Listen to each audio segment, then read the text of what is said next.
Hello everyone. Easy physics by N K channel पर आप सभी बच्चों का बहुत बहुत स्वागत है।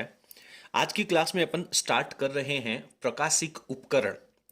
ट्वेल्थ क्लास की फिजिक्स के रे ऑप्टिक्स यानी किरण प्रकाशिकी का सबसे महत्वपूर्ण टॉपिक स्टार्ट हो रहा है। बोर्ड परीक्षा में निश्चित रूप से अब जो बाकी बचा हुआ पोर्शन है उसमें से बड़ा प्रश्न पूछा जाता है। तो उसी संदर्भ में आज अपन बात करेंगे सूक्ष्मदर्शी माइक्रोस्कोप क्या होता है। सबसे पहले अपने को पता होना चाहिए कि माइक्रोस्कोप क्या होता है, माइक्रोस्कोप कितनी तरह के होते हैं, फिर दोनों दो तरह के होते हैं, दो प्रकार होते हैं, दोनों प्रकारों को अपन विस्तृत चर्चा करेंगे। इनकी बनावट पढ़ेंगे, इनकी कार्य प्रणाली पढ़ेंगे और इनका पूरा सिद्धांत पढ़ेंगे। यानी बोर्ड परीक्षा में 4 अंक का प्रश्न जो यहां से पूछे जाने की संभावना रहती है उसको अपन आज कंप्लीट करने वाले हो। जैसा कि आप लोग जानते हैं, बहुत छोटी वस्तुओं को सूक्ष्मदर्शी, इसके नाम से ही स्पष्ट हो रहा है, बहुत छोटी वस्तुओं को स्पष्ट देखने के लिए जो इंस्ट्रूमेंट, जो उपकरण काम में लिया जाता है उसे सूक्ष्मदर्शी कहते हैं। अब मैं हमेशा एक बात कहता आया हूं कि फिजिक्स में बेटा मैथमेटिक्स के स्टूडेंट्स को बहुत बेनिफिट होता है क्योंकि टोटल कैलकुलेशंस आती हैं। लेकिन आज पहली बार एक ऐसा टॉपिक आ रहा है जिसको बायोलॉजी के स्टूडेंट फील कर पाएंगे। आप लोग बायोलॉजी के प्रैक्टिकल के अंदर जब स्लाइड्स देखने के लिए जो एक छोटा सा इंस्ट्रूमेंट काम में लेते हैं जिसमें दो लेंस लगे होते हैं उसे अपन सूक्ष्मदर्शी कहते हैं। उसकी पूरी बनावट, पूरी प्रक्रिया आज की इस वीडियो में अपन डिस्कस करने वाले हैं। तो सबसे पहले चल चर्चा करते हैं सूक्ष्मदर्शी क्या होता है। इसकी परिभाषा अपने को लिखनी चाहिए। तो यहां पर अपन ने इसकी परिभाषा लिखी है कि किसी सूक्ष्म वस्तु का बड़ा प्रतिबिंब प्राप्त करने के लिए जिस उपकरण का प्रयोग किया जाता है उसे सूक्ष्मदर्शी कहते हैं, या फिर अपन लिख सकते हैं बड़ा प्रतिबिंब प्राप्त करने के लिए सूक्ष्मदर्शी का प्रयोग करते हैं। यहां पे अपन चर्चा करेंगे कि सूक्ष्मदर्शी दो प्रकार के होते हैं और उसमें अपना जो सबसे पहला प्रकार आ रहा है उसे अपन कहते हैं सरल सूक्ष्मदर्शी। क्या कहते हैं बेटा? सरल सूक्ष्मदर्शी। तो अब अपन सरल सूक्ष्मदर्शी की विस्तार पूर्वक चर्चा करेंगे। सरल सूक्ष्मदर्शी, इंग्लिश में इसे क्या कहते हैं? सिंपल माइक्रोस्कोप कहते हैं। ठीक है, सिंपल माइक्रोस्कोप कहते हैं। ओके, चलिए सबसे पहले अपन बात करेंगे इसकी बनावट के बारे में। देखिए, सरल सूक्ष्मदर्शी जो होता है उसमें बहुत सिंपल सी बनावट होती है। आप लोग कभी घड़ी ठीक करने वाले ऑपरेटर की दुकान पे गए हो, या फिर आप लोगों ने आज के जमाने में जो मोबाइल रिपेयरर की दुकान होती है, जो मोबाइल्स को रिपेयर करता है, उसकी दुकान पे गए हैं, तो आपने देखा होगा कि उसकी आंख के आगे एक छोटा सा एल्यूमिनियम की फॉइल के ऊपर एक लेंस लगा होता है और उसका उपयोग करके वो वस्तु का बड़ा प्रतिबिंब प्राप्त करता है, जिससे घड़ी के जो छोटे छोटे पार्ट्स हैं वो बड़े नजर आते हैं और वो उसको अच्छे से क्लियर कर पाता है, उसकी जो प्रॉब्लम है उसको रिजोल्व कर पाता है। ठीक है, तो वो उसकी आंख पे लगा हुआ एक छोटा सा उपकरण है, उसे अपन सरल सूक्ष्मदर्शी कहते हैं। सरल सूक्ष्मदर्शी केवल मात्र एक अकेले उत्तल लेंस से बना होता है। सिंपल एक उत्तल लेंस होता है, उसको आंख के आगे एडजस्ट किया जाता है। तो सबसे पहले अपन यहां पे सरल सूक्ष्मदर्शी की बनावट की चर्चा करते हैं। देखिए, आप लोग एक बात बहुत अच्छे से जानते हैं कि किसी भी वस्तु को स्पष्ट देखने की एक मिनिमम डिस्टेंस होती है, न्यूनतम दूरी होती है। किसी भी वस्तु को साफ देखने की न्यूनतम दूरी, यानी वो आपकी आंख से कितनी दूरी पर रखी जानी चाहिए। तो आप लोग बहुत अच्छे से जानते हैं कि सर स्पष्ट देखने की न्यूनतम दूरी है वो 25 सेंटीमीटर होती है। अब आप कहेंगे कि सर मैं तो मेरी आंख से बहुत थोड़ी सी दूरी पर रख करके किसी चीज को देख सकता हूं। डेफिनेटली आप उसे देख सकते हैं, लेकिन उससे आपकी आंख की जो मांसपेशियां हैं उनमें खिंचाव उत्पन्न होता है। जो एक बहुत साधारण स्थिति में, सुविधाजनक स्थिति में जो मिनिमम डिस्टेंस रखी गई है वो आपके 25 सेंटीमीटर की है। कंपटीशन एग्जाम में ये प्रश्न भी पूछा जाता है। तो मान लीजिए मेरे पास ये एक छोटा सा इंस्ट्रूमेंट है, एक छोटा सा पार्ट है, छोटा सा एक कोई वस्तु है और इसको मुझे आंख के ऊपर देखना है। तो आंख से देखने पर ये वस्तु है, इसका नीचे वाला किनारा से भी एक प्रकाश किरण निकलेगी, ऊपर वाले किनारे से भी एक प्रकाश किरण निकलेगी और ये मेरी आंख के ऊपर यहाँ पे एक एंगल बनाएगा जिसे मैं कह देता हूं अल्फा एंगल। क्लियर है बेटा? इस ऑब्जेक्ट का नाम, इस वस्तु का नाम डाल देता हूं मैं PQ।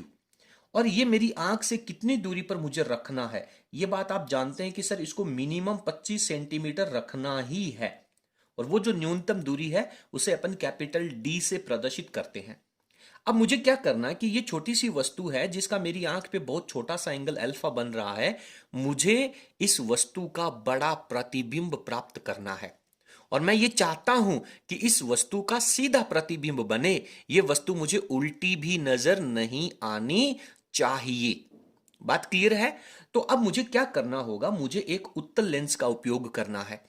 और उत्तल लेंस के अंदर आप बहुत अच्छे से जानते हैं, पीछे के वीडियोस में अपन ने पढ़ा है कि उत्तल लेंस से जो 5 स्थितियां होती हैं बिंब को रखने पर प्रतिबिंब प्राप्त होना, उनमें प्रतिबिंब है वो उल्टा नजर आता है। लेकिन जो अंतिम स्थिति आपने पढ़ी है, जब किसी वस्तु को इसके फोकस और प्रकाश केंद्र ओ के बीच में यदि किसी वस्तु को ऑब्जेक्ट को रखा जाए तो उसका बहुत बड़ा और आवर्धित सीधा आभासी प्रतिबिंब प्राप्त होता है। तो मुझे वही स्थिति यहां पे यूज करनी है। क्लियर है बेटा?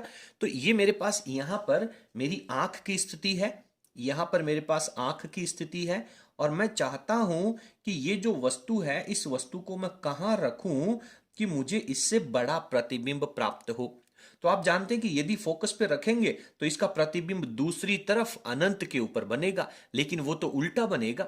मेरे को तो सीधा प्रतिबिंब चाहिए। उत्तल लेंस में केवल एक ही स्थिति ऐसी होती है जहां पे सीधा प्रतिबिंब बनता है। उस स्थिति में आपको वस्तु को कहां रखा जाना चाहिए? सर, फोकस और प्रकाश केंद्र के बीच रखा जाना चाहिए। तो ये सारी बातें अपन लिखने वाले हैं। यहां से एक प्रकाश की किरण निकलेगी, ये प्रकाश की किरण मुख्य अक्ष के समांतर आएगी और ये प्रकाश की किरण दूसरी तरफ वस्तु के फोकस से होकर के, इस लेंस के फोकस से होकर के निकल जाएगी। और यहां पर एक प्रकाश की किरण आएगी, वो आपके इस प्रकाश केंद्र से होकर के निकल जाएगी। अगर आप देखेंगे तो सर यहां पे आंख की स्थिति मैं यहां बना देता हूं, ये मेरे पास आंख की स्थिति है। ठीक है बेटा? तो इस आंख के ऊपर जो प्रतिबिंब बनेगा वो थोड़ा सा बड़ा प्रतिबिंब बनेगा। और कैसे बनेगा? आप इन आने वाली प्रकाश की किरणों को जब आप पीछे की तरफ बढ़ाएंगे, क्योंकि आगे की तरफ तो जाकर के कभी एक दूसरे को काटेंगी नहीं, तो जब आप इन प्रकाश किरणों को पीछे की तरफ बढ़ाएंगे तो यहां पे आप लोगों को एक प्रतिबिंब नजर आएगा और वो इसका आभासी प्रतिबिंब होगा, बड़ा प्रतिबिंब होगा। इसको मैं P डैश और Q डैश कह देता हूं। तो इस तरह से आंख के ऊपर एक बड़ा आवर्धित प्रतिबिंब प्राप्त होता है। इस प्रकाश की किरण से, इस प्रतिबिंब के Q डैश से एक प्रकाश की किरण आपके आंख पे ये जा रही है और दूसरी प्रकाश की किरण है वो यहां से जा रही है। तो ये आपके पास एक एंगल बन रहा है। किसका एंगल बन रहा है? प्रतिबिंब का एंगल बन रहा है। आप कहेंगे कि सर ये तो बिंब का एंगल भी है, ऑब्जेक्ट तो यहां भी रखा हुआ, तब भी आंख पे एंगल बन रहा है। लेकिन उस स्थिति में आपने बीच में लेंस का उपयोग कर लिया है। तो आपकी आंख पे दो तरह के कोण बनेंगे। पहला एंगल बनेगा बिना किसी उपकरण के द्वारा वस्तु से बनने वाला कोण, और दूसरा किसी लेंस या किसी उपकरण के द्वारा आंख पे बनने वाला कोण। तो इन दोनों कोणों को अपन दर्शन कोण कहते हैं। पहला सीधा सीधा वस्तु से आंख पे बनने वाला दर्शन कोण और दूसरा किसी उपकरण से बनने वाला दर्शन कोण। तो ये एंगल जितना बड़ा होगा आपकी आंख पे उतना ही बड़ा प्रतिबिंब प्राप्त होगा। तो अब अपन ये दोनों डायग्राम आपको सरल सूक्ष्मदर्शी की कहानी में बनाने हैं। पूरी बातें आप लोगों को यहाँ पे लिखनी है। ये जो डिस्टेंस है, ये जो बिंब की आपने दूरी रखी है, इसको मैं बिना चिन्ह परिपाटी के लिख लेता हूं। ये डिस्टेंस कितनी है बेटा? u है। कितनी है?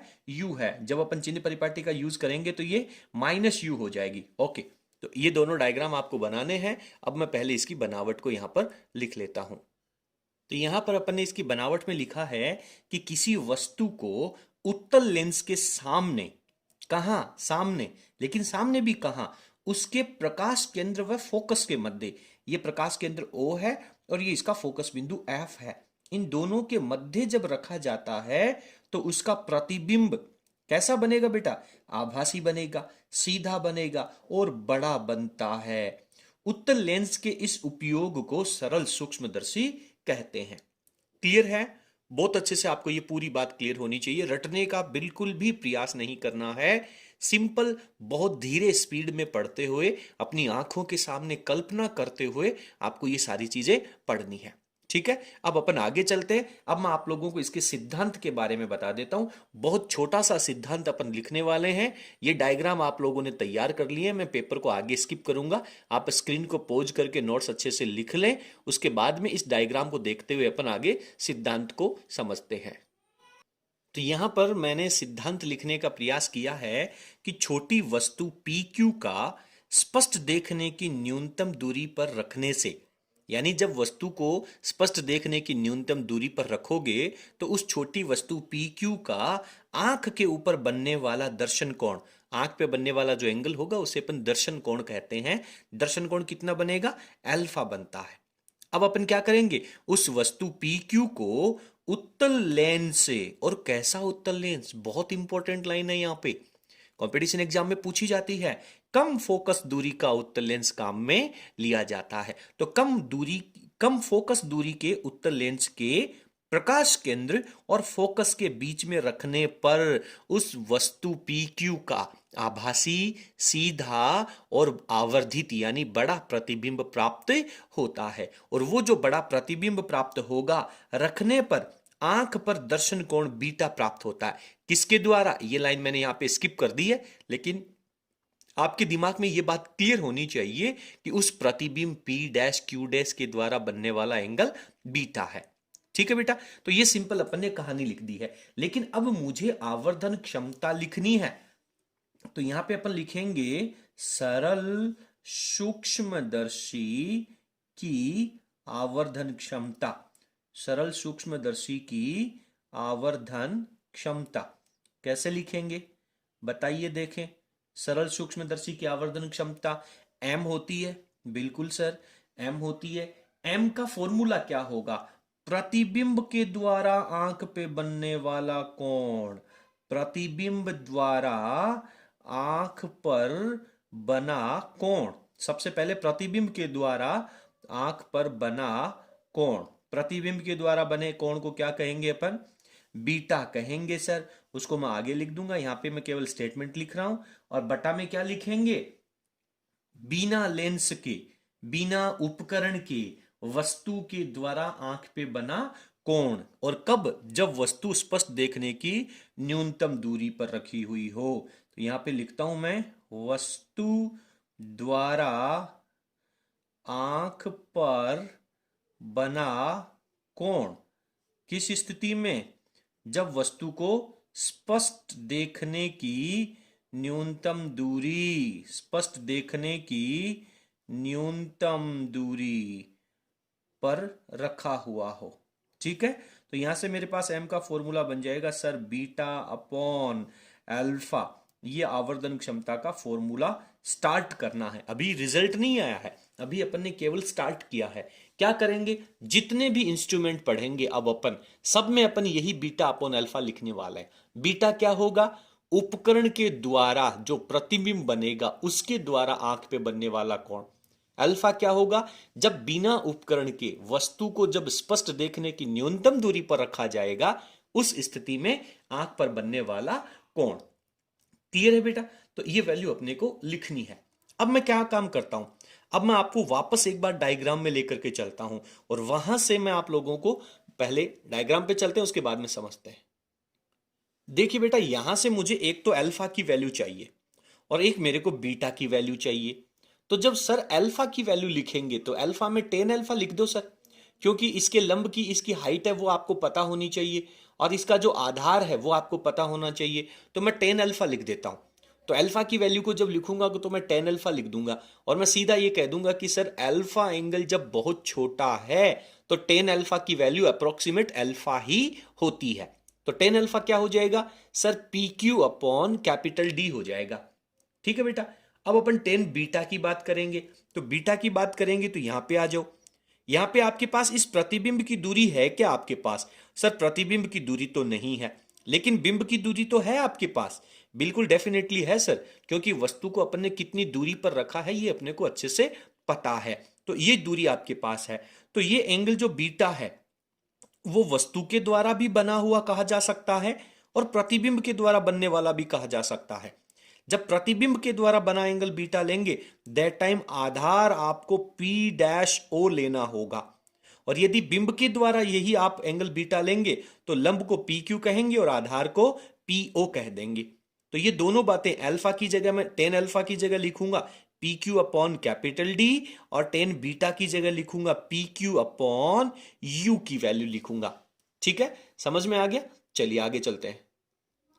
तो वापस यहां पर आकर के अपन लिखते हैं कि सर टेन अल्फा की जो वैल्यू होगी वो होगी sir P Q upon capital D, और टेन बीटा की जो वैल्यू होगी सर वो हो जाएगी पी क्यू अपॉन यू। अभी अपन चिन्ह परिपाटी का भी उपयोग नहीं कर रहे हैं। ठीक है बेटा, अब आप कह देंगे कि सर चिन्ह परिपाटी का यूज कर लीजिए, अंत में जाकर के मैं आपको चिन्ह परिपाटी का जो उपयोग है वो भी समझा दूंगा। ठीक है, यदि कोण अल्फा एवं बीटा अल्प हैं, यदि ये दोनों अल्फा और बीटा एंगल अल्प हैं तो अपन कहेंगे कि सर टेन अल्फा की जो वैल्यू है अप्रोक्सीमेट इक्वल्स टू अल्फा, और टेन बीटा की जो वैल्यू है that is also approximate equals to beta. तो अब ये इक्वेशन नंबर 1 है, इस समीकरण नंबर 1 में ये दोनों वैल्यूज अपन यहां पे रख सकते हैं। ठीक है, आप स्क्रीन को पॉज करके इनको लिख लें, मैं थोड़ा सा आगे स्किप करता हूं। चलिए फटाफट वैल्यू लिख लीजिए। तो आप कहेंगे कि सर m की वैल्यू लिखें, बिल्कुल सर लिखें। तो m बराबर बीटा की जगह क्या लिख सकता हूं मैं, टेन बीटा लिख सकता हूं। अल्फा की जगह क्या लिख सकता हूं, टेन अल्फा लिख सकता हूं। और टेन अल्फा की वैल्यू ऊपर टेन बीटा लिखना ना बेटा, तो पी क्यू अपॉन यू लिख देंगे, और बटा में टेन अल्फा लेना है उसको मैं उलट दूंगा, तो कैपिटल डी ऊपर आ जाएगा और पी क्यू नीचे आ जाएगा। पी क्यू से पी क्यू कैंसिल आउट हो जाएगा, और m की वैल्यू आपके पास हो जाएगी बेटा d अपॉन यू। तो ये आपके पास आवर्धन क्षमता का फॉर्मूला आ जाता है, m बराबर d अपॉन यू। d क्या है, स्पष्ट देखने की न्यूनतम दूरी। u क्या है कि बिंब को कितनी दूरी पर रखा गया है, बिंब की दूरी। अब चलिए अपन कंफर्म करते हैं कि सर u के साथ माइनस और d के साथ माइनस क्यों नहीं लगाया। देखिए d जो डिस्टेंस है वो भी आपको आंख की तरफ से चल करके नापनी है, और प्रकाश किधर से आएगा, ऊपर आपके पास PQ वस्तु है, प्रकाश इस तरफ से आएगा, वस्तु आपको दूरी इस तरफ से नापनी है, अपोजिट डायरेक्शन में जा रहे हैं, तो ये D भी आपको नेगेटिव लेनी है। और आप बहुत अच्छे से जानते हैं कि सर वस्तु की जो दूरी होती है वो ऑलवेज नेगेटिव आती है, तो U भी नेगेटिव होगा, दोनों नेगेटिव एक दूसरे को कैंसिल आउट कर देंगे, इसलिए अपने को यहां पर नेगेटिव लिखने की आवश्यकता नहीं है। क्लियर है, d और u दोनों ही ऋणात्मक होते हैं, इसलिए कैपिटल जो स्मॉल m है आपकी आवर्धन क्षमता है वो आपकी पॉजिटिव हो जाएगी। यानी इस परिस्थिति में, यानी फोकस और प्रकाश केंद्र के बीच यदि आप ऑब्जेक्ट को रखेंगे तो 100% आपको बड़ा प्रतिबिंब प्राप्त होने वाला है। तो यहां तक आप लोगों को चलना होता है। इसके बाद में इसकी दो अलग अलग स्थितियां दे रखी हैं, दो अलग अलग कंडीशंस दे रखी हैं। बोर्ड परीक्षा में यदि क्लियरली प्रश्न के अंदर लिखा जाए कि ये दोनों कंडीशंस भी आप लोगों को सॉल्व करनी है, तो आगे का पोर्शन आपको परीक्षा में उत्तर के साथ लिखना है, अन्यथा सरल सूक्ष्मदर्शी के 2 नंबर के प्रश्न में आपको यहां तक लिखना है। क्लियर है बेटा। चलिए अब मैं आगे चलता हूं, थोड़ा सा पेपर को स्किप करूंगा, आप फटाफट नोट्स हैं वो अच्छे तरीके से लिख लीजिए। चलते हैं, यहां पर पहली कंडीशन जो है वो ये कह रही है कि अंतिम प्रतिबिंब जो आपका बनेगा, यदि उस अंतिम प्रतिबिंब को अपन कहां पे प्राप्त कर लें, स्पष्ट देखने की न्यूनतम दूरी पर प्राप्त कर लें, तो आवर्धन क्षमता का फॉर्मूला जो अभी आपने स्मॉल m बराबर d अपॉन यू लिखा था, क्या वो बदल जाएगा? अगर बदल जाएगा तो उसका नया फॉर्मेट क्या बन जाएगा, फटाफट अपन चर्चा करने वाले हैं। तो सबसे पहले आपको अंतिम प्रतिबिंब दे रखा है, यानी v की दूरी दे रखी है, और कितनी दे रखी है बेटा, स्पष्ट देखने की न्यूनतम दूरी यानी कैपिटल D दे रखी है। और आपको पता भी है क्या कि सर सरल सूक्ष्मदर्शी में प्रतिबिंब जो है वो बिंब के पीछे बनता है, यानी अब प्रतिबिंब की दूरी अगर आपको नापनी है तो तब भी आपको प्रकाश केंद्र से आने वाले प्रकाश के ऑपोजिट डायरेक्शन में चलना होगा, यानी कि ये जो D है वो आपका नेगेटिव लिखना होगा। बहुत अच्छे से समझ लें इस बात को, ये केवल आभासी प्रतिबिंब की स्थिति में तैयार हो रहा है, ठीक है। और U जो होता है वो हमेशा अपना क्या होता है, ऋणात्मक होता है, u जो दूरी है, बिंब की जो दूरी है वो ऋणात्मक होती है। ठीक है बेटा, दोनों स्थितियां लिख लें और अब आप यहां पे क्या लेंस का सूत्र लगा दें। लेंस सूत्र, सिंपल लेंस सूत्र ही लगेगा सब में, याद रखने वाली बात है। क्या होता है बेटा लेंस सूत्र? सर 1/f बराबर 1/v माइनस 1/u होता है। 1/f को f रहने दें, बराबर 1/v की जगह माइनस डी लगा दें, माइनस फॉर्मूले का लिख दें और u की जगह माइनस u लिखना होगा, क्योंकि अब आप चिन्ह परिपाटी यूज कर रहे हैं। क्लियर है? अब क्या होने वाला है सर? ये माइनस और माइनस ये तो प्लस हो जाएगा, ये 1/d रहेगा माइनस का। चलिए माइनस का 1/d है, इसको दूसरी तरफ ट्रांसफर कर दीजिए तो आपके पास इक्वेशन आ जाएगी 1/f plus 1/d, this is equals to 1/u। Clear है बेटा?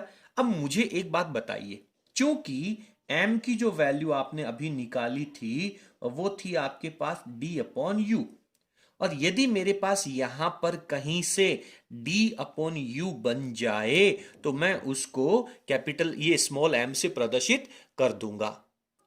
अब बेटा d/u प्राप्त करने के लिए क्या करना चाहिए?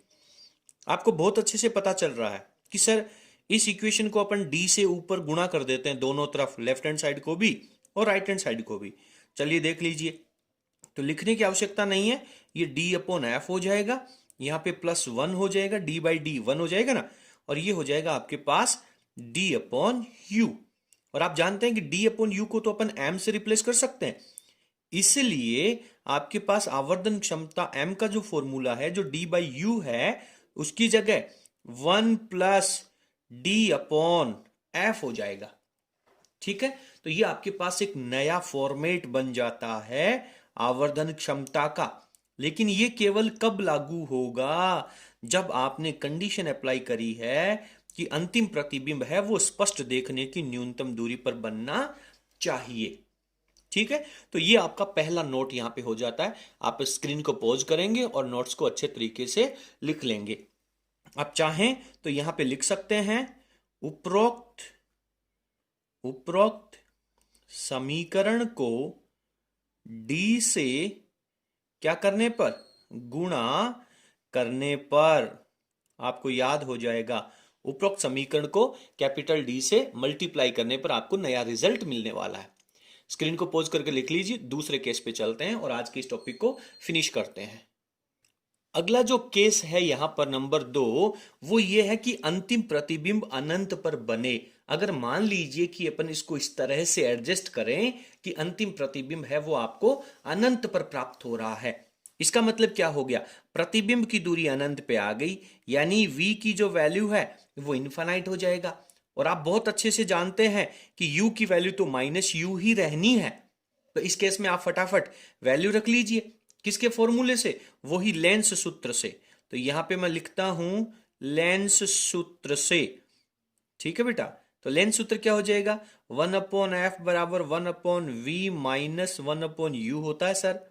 बिल्कुल, 1/f लिख दीजिए, 1 अंतिम प्रतिबिंब अनंत पे बन रहा है तो v की जगह इनफाइनाइट लिख देंगे, माइनस लगाएंगे और u को उसकी चिन्ह परिपाटी के साथ लिखेंगे -u। क्लियर है ना? माइनस माइनस प्लस हो जाएगा और आप बहुत अच्छे से जानते हैं कि sir 1/∞ that is equals to 0 होता है सर। तो 1/f के बराबर में ये 0 हो जाएगा और ये माइनस माइनस प्लस हो जाएगा, u रह जाएगा। अगेन मेरे पास तो वही प्रॉब्लम है, क्योंकि m की जो वैल्यू होती है सर वो होती है d/u। तो इस इक्वेशन को मेरे को d/u के फॉर्मेट में बदलना है। देन डेफिनेटली मैं इसको ऊपर दोनों तरफ d से मल्टीप्लाई करूंगा तो ये d/f हो जाएगा और ये d/u हो जाएगा। d/u के बराबर में क्या आ गया सर? d/f आ गया। तो d/u की जगह d/f लिख सकता हूं मैं, इसलिए m बराबर d/f की वैल्यू आ जाएगी। तो इस तरीके से मेरे को ये नया रिलेशन प्राप्त होता है। ये कुछ कौन से केस में लागू हो रहा है? जब सर अंतिम प्रतिबिंब है वो अपना अनंत पे प्राप्त हो रहा है। तो इस तरीके से अपन सरल सूक्ष्मदर्शी को कंप्लीट कर लेते हैं। बात कर लेते हैं कि सर सरल सूक्ष्मदर्शी जो है उसका उपयोग कहां कहां किया जाता है। तो मुख्य रूप से इसका जो उपयोग है वो दो जगह अपन अपने दैनिक जीवन में देखते हैं। पहला होता है घड़ी साज, यानी घड़ी को रिपेयर करने वाला। और आजकल तो कौन हो गया बेटा, मोबाइल रिपेयरर, जो मोबाइल रिपेयरिंग के कार्य में, मरम्मत के कार्य में, यानी मोबाइल के जो पार्ट्स होते हैं उनको बड़ा देखने के लिए इसका प्रयोग किया जाता है।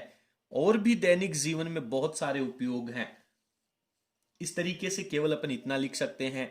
या फिर अभी अपन ने वीडियो के स्टार्टिंग में बात करी थी कि बायोलॉजी के स्टूडेंट होते हैं, वो बायोलॉजी के लेबोरेटरी में ही कार्य करते हैं, प्रयोगशाला में भी इसका उपयोग किया जाता है।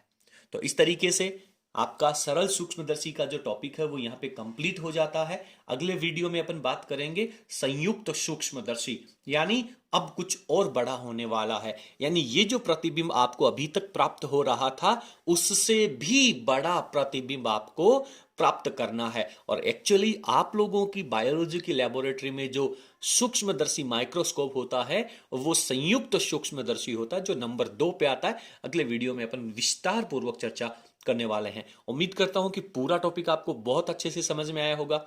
यदि आपको हमारा वीडियो पसंद आया तो प्लीज वीडियो को लाइक करें और इसे अपने सभी फ्रेंड्स तक शेयर जरूर करें। बहुत बहुत धन्यवाद। Thank you.